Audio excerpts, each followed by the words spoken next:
Hi friends, ring round classes channel में आपका स्वागत है। तो चलिए आज का वीडियो स्टार्ट करते हैं। क्लास 12 के केमिस्ट्री का चैप्टर 2 जिसका नाम है विलियन सॉल्यूशन का ऑब्जेक्टिव क्वेश्चन आंसर। तो चलिए फ्रेंड्स फर्स्ट क्वेश्चन देखते हैं। फर्स्ट क्वेश्चन है, निम्नलिखित में कौन अणु संख्य गुणधर्म नहीं है। जो अणु संख्य गुणधर्म पूछा जा रहा है वो हो जाता है वाष्प दाब। वाष्प दाब जो है वो अणु संख्य गुणधर्म नहीं है, तो इसका राइट आंसर हो जाता है ऑप्शन सी, क्योंकि अणु संख्य गुणधर्म की श्रेणी में पराशर दाब, क्वथनांक का उन्नयन और हिमांक का अवनमन ये तीनों अणु संख्य गुणधर्म है। एक वाष्प दाब भी है वो अणु संख्य गुणधर्म नहीं है, तो इसका राइट आंसर है ऑप्शन सी। चलिए नेक्स्ट क्वेश्चन है, एक घोल जिसमें 6 ग्राम यूरिया 90 ग्राम जल में उपस्थित हो तो उसका वाष्प 2 अवनमन निम्नलिखित में से बराबर होगा, तो वो हो जाता है 0.02। इसका राइट आंसर है ऑप्शन ए। चलिए नेक्स्ट क्वेश्चन है, कुहासा कोलाइडी विलयन में जब कुहासा कोलाइडी विलयन होता है तो उसमें होता है द्रव कण गैस में परिक्षिप्त रहते हैं। जो द्रव कण है कुहासे जो होता है ना उसमें द्रव कण गैस में परिक्षिप्त हो जाते हैं, तो इसका राइट आंसर है ऑप्शन ए। चलिए नेक्स्ट क्वेश्चन है, निम्नलिखित में से कौन जोड़ा आदर्श घोल का निर्माण नहीं करता है। जो आदर्श घोल है उसका निर्माण नहीं करता है, तो वो हो जाता है CH3 का होल ट्वाइस CO और CCl4। इसका राइट आंसर है ऑप्शन डी। चलिए नेक्स्ट क्वेश्चन है, निम्नलिखित में कौन अर्ध परागम झिल्ली से निकल पाते हैं, पर जब अर्ध परागम में झिल्ली से निकलने के बाद विलयन के अणु, तो उसमें क्या होता है विलयन के अणु, तो इसका राइट आंसर है ऑप्शन ए। चलिए नेक्स्ट क्वेश्चन है, 234.2 ग्राम चीनी के घोल में 34.2 ग्राम चीनी है, तो घोल का मोलर सांद्रण क्या होगा। तो जो घोल का मोलर सांद्रण हो जाए वो 0.5 हो जाएगा। इसका राइट आंसर है ऑप्शन बी। चलिए नेक्स्ट क्वेश्चन है, निम्नलिखित में किसका हिमांक अवनमन अधिक होता है, तो वो हो जाता है K2SO4 का हिमांक अवनमन सबसे अधिक इसी का होता है, तो इसका राइट आंसर है ऑप्शन ए। चलिए नेक्स्ट क्वेश्चन है, जल एवं एसिटिक अम्ल के एक मिश्रण में 9 ग्राम जल एवं 120 ग्राम एसिटिक अम्ल है। इस मिश्रण में जल की मोल प्रभाज क्या होगा, तो वो हो जाएगा 0.2। इसका मोल प्रभाज ऑप्शन बी। चलिए नेक्स्ट क्वेश्चन है, मोललता को व्यक्त किया जाता है। जो मोललता है, एक मोललता होता है एक दूसरा मोललता, तो वो होता है इसे किसे व्यक्त कहते हैं, तो ये मोल प्रति के किलोग्राम से इसको व्यक्त करते हैं। इसका राइट आंसर है ऑप्शन सी। चलिए नेक्स्ट क्वेश्चन है, प्रथम कोटि अभिक्रिया की वेग स्थिरांक की इकाई होती है। जो प्रथम कोटि की अभिक्रिया है उसका वेग स्थिरांक हो जाता है सेकेंड इनवर्स, प्रथम कोटि का सेकेंड इनवर्स। इसका राइट आंसर हो जाएगा ऑप्शन बी। चलिए नेक्स्ट क्वेश्चन है, NaCl मतलब सोडियम क्लोराइड, NaCl का 0.1 मोल जलीय विलयन का पराशर दाब ग्लूकोज के 0.1 m जलीय घोल के पराशर दाब के कितना गुना होता है, तो वो हो जाता है 2 गुना। इसका राइट आंसर है ऑप्शन सी। चलिए नेक्स्ट क्वेश्चन है, निम्न में से कौन आयनिक जलीय घोल में सबसे अधिक अस्थायी होते हैं। जो आयनिक जलीय घोल है वो निम्न में से Cr3+ के अधिक अस्थायी होते हैं। इसका राइट आंसर है ऑप्शन बी। चलिए नेक्स्ट क्वेश्चन है, जलीय विलयन में किस क्षारीय धातु का सबसे अधिक अवकारण शक्ति होता है। जो क्षारीय पूछा जा रहा है उसमें सबसे अधिक होता है Li लिथियम का। इसका राइट आंसर है ऑप्शन ए। चलिए नेक्स्ट क्वेश्चन है, सांद्रण इकाई जो तापक्रम से स्वतंत्र है। जो सांद्रण इकाई है वो तापक्रम से स्वतंत्र कौन होते हैं, मोललता। इसका राइट आंसर है ऑप्शन सी। चलिए नेक्स्ट क्वेश्चन है, 35 डिग्री सेल्सियस पर 1.484 ग्राम प्रति सीसी एवं 98% शुद्धता वाले H2SO4 घोल की मोलरता होगी। इसमें मोलरता पूछा जाए तो वो हो जाता है 18.4 मोल। इसका राइट आंसर है ऑप्शन ए। चलिए नेक्स्ट क्वेश्चन है, अणुसंख्य गुणधर्म विधि से प्रोटीन तथा बहुलक का अणुभार ज्ञात करने की सर्वोत्तम विधि है। तो वो जाते हैं सर्वोत्तम विधि पराशरण दाब के से हम लोग ज्ञात कर सकते हैं। तो चलिए नेक्स्ट क्वेश्चन है, 70% HNO3 का 250 मिलियन 2.0 बिलियन बनाने के लिए कितने सांद्र HNO3 की आवश्यकता होगी? तो वो जाता है 45 ग्राम। इसका राइट आंसर है ऑप्शन सी।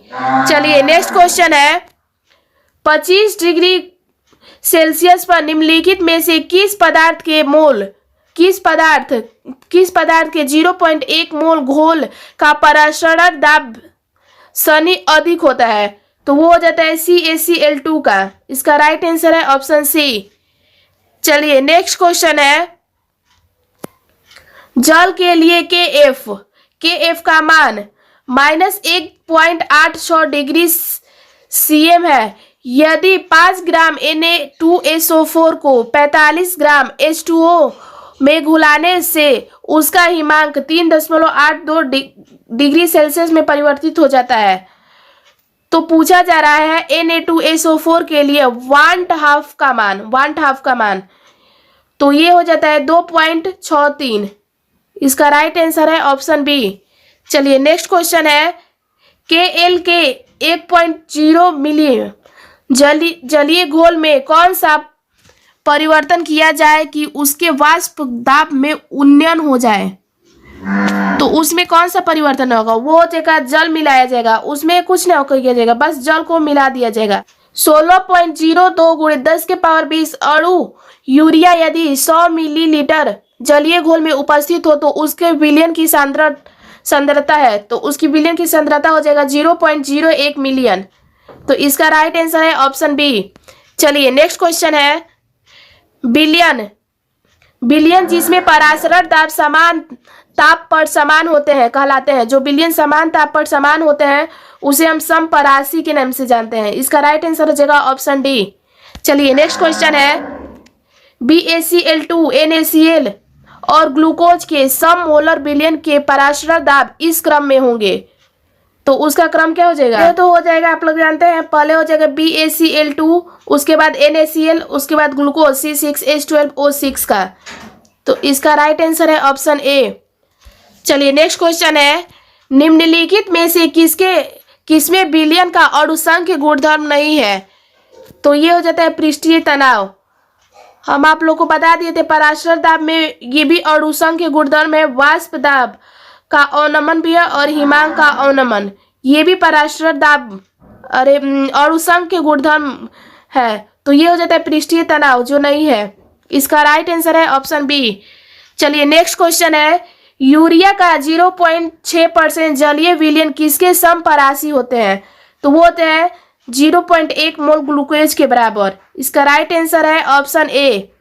नेक्स्ट क्वेश्चन है, निम्नलिखित जलीय विलयन में उचित क्वथनांक का हिमांक विलयन है। उचित क्वथनांक का विलयन क्या हो जाता है? तो वो हो जाता है 0.001 m मतलब मोल MgCl2 के बराबर होता है। इसका राइट आंसर है ऑप्शन सी। चलिए नेक्स्ट क्वेश्चन है, सोडियम क्लोराइड के 0.20 मोल जलीय विलयन के लिए क्वथनांक का मान निम्न में से हो सकता है, तो इसमें से कौन सा हो सकता है? 100.2 डिग्री सेंटीग्रेड। इसका राइट आंसर है ऑप्शन सी। चलिए नेक्स्ट क्वेश्चन है, टेट्राहेड्राइड आकृति के लिए त्रिज्या का अनुपात टेट्राहेड्राइड के पूछ रहा है, तो इसका अनुपात हो जाता है, आप लोग को हम लोग फर्स्ट चैप्टर में भी बता दिए थे, इसका हो जाता है टेट्राहाइड्राइड का 0.225 से 0.414 से 4 तक। तो इसका राइट आंसर है ऑप्शन बी। नेक्स्ट क्वेश्चन है, विलयन में विलेय की मोललता किस यूनिट में व्यक्त होती है? जो बिलियन में विलेय की मोललता होती है वो होता है मोल किलोग्राम प्रति विलयन। इसका राइट आंसर है ऑप्शन सी। सिल्वर क्लोराइड को सोडियम क्लोराइड विलयन में विलेयता समान ताप पर उसकी जल में विलेयता से कम होती है, तो इसका कारण हो जाता है सम आयन प्रभाव। इसका राइट आंसर है ऑप्शन बी। नेक्स्ट क्वेश्चन है, सीसीपी तथा बीसीसी संरचना में मुक्त या अनाध्यायित दिक् स्थान मतलब फ्री स्पेस के प्रतिशत क्रमशः सीसीपी और बीसीसी में पूछा जा रहा है, तो वो हो जाता है 26% से 32% तक। इसका राइट आंसर है ऑप्शन बी। चलिए फ्रेंड्स, नेक्स्ट क्वेश्चन है, क्वथनांक स्थिरांक किसी विलयन के क्वथनांक के बराबर होता है जब तनु विलयन की मोलल सांद्रता होती है। उसका मोलल सांद्रता इकाई होती है। इसका राइट आंसर है ऑप्शन ए।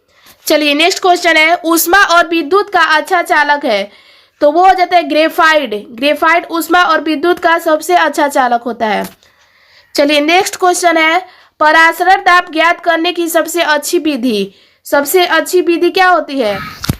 इसका राइट आंसर है ऑप्शन सी। चलिए नेक्स्ट क्वेश्चन है, राउल्ट के नियम के लिए वाष्प दाब का आपेक्षिक अवनमन किसी से अवाष्पशील, तो ये हो जाता है राउल्ट के नियम के अनुसार विलेय के मोल प्रभाज के बराबर होता है। जो विलेय होता है उसके मोल प्रभाज के बराबर राउल्ट के नियम काम करता है।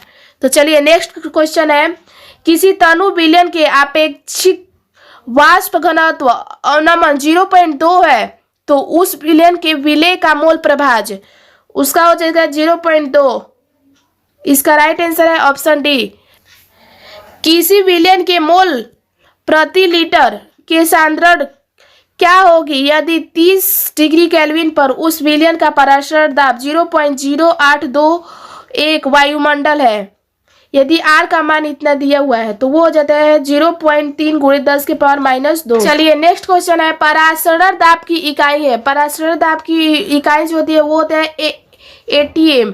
इसका राइट आंसर है ऑप्शन डी। चलिए नेक्स्ट क्वेश्चन है, अंडा के सबसे बाहरी कड़ा सेल को तनु HCl से हटाकर NaCl के तनु विलयन में डालने से वो हो जाता है अंडा जो है वो सिकुड़ जाता है। इसका राइट आंसर है ऑप्शन बी।